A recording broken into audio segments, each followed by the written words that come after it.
Hey everybody, Steve here from the Phonograph Stop with another basic Victrola video for you, for all the beginners and anybody who's interested in entering this wonderful hobby.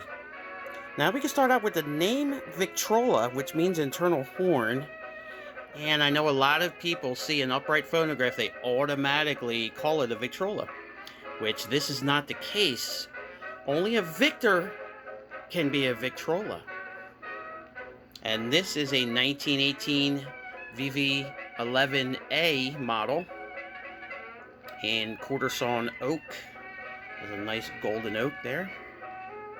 So let's start out with the front of the phonograph.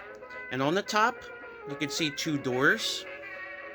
We open these doors up. These are dampening doors or horn doors, which leads directly into the horn.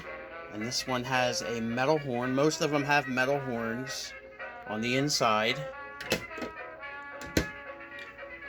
On the bottom has the record storage.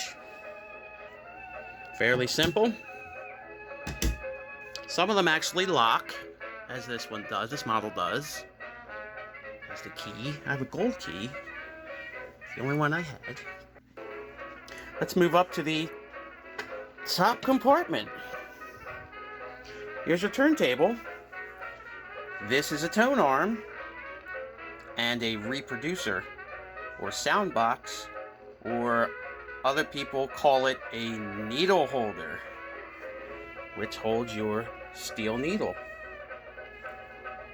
Steel needles come in several varieties. The basics are soft, which is a soft quieter play, medium tone, and a loud tone, which the loud tone gives you the best fidelity for the older acoustic records.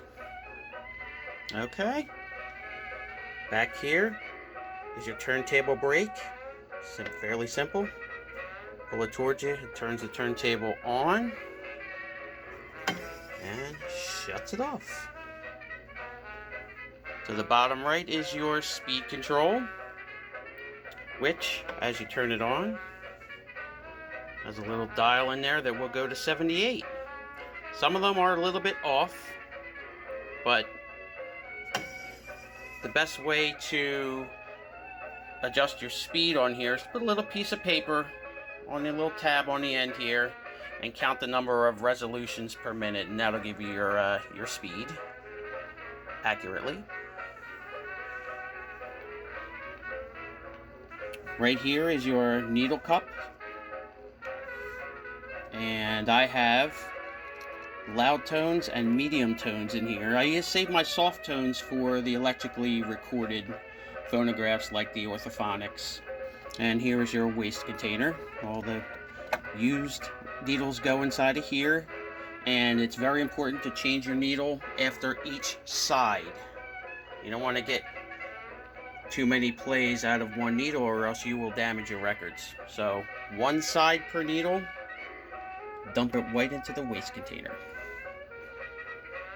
Okay, on the right side of the phonograph is your crank with a wooden handle. Now, as you're winding your phonograph, this is what I do anyway. I'll wind it up until it gets just a little bit of tension on there, a little bit tight. You don't want to wind it extremely tight, or else you'll chance damaging one of the springs on the motor. So there's your crank handle. Let's get into the reproducer. Now this is a Victrola #2 reproducer, which came with this machine. Also, you'll see a lot of exhibition reproducers on the older acoustic Victors. This one has a fatter tone arm on here, which is used with the #2. Now the tone arm actually acts as a little, like a sound, like a trumpet, where this sound permeates from the needle, and you can hear that little noise there as you rub the needle. It actually vibrates the needle up this needle bar, and it has a mica diaphragm on this one, which actually pulsates very so slightly in and out, which actually allows the sound to travel through the tone arm and right out to your horn on the front. And that is your reproducer. Now, each Victor also came with an original tag here. There's an ID tag, it has your model number, and has your serial number. And you can go to victrola.com and look up that serial number and see the production date of your phonograph, just as long as it is the original tag that came with the machine. Well, that's the basics of a Victrola. It was a fairly simple video. I didn't get in too deep into anything else other than the basics for you guys to enjoy. Alright, well, thanks for watching, everybody, and we'll see you on the next spin. Take care.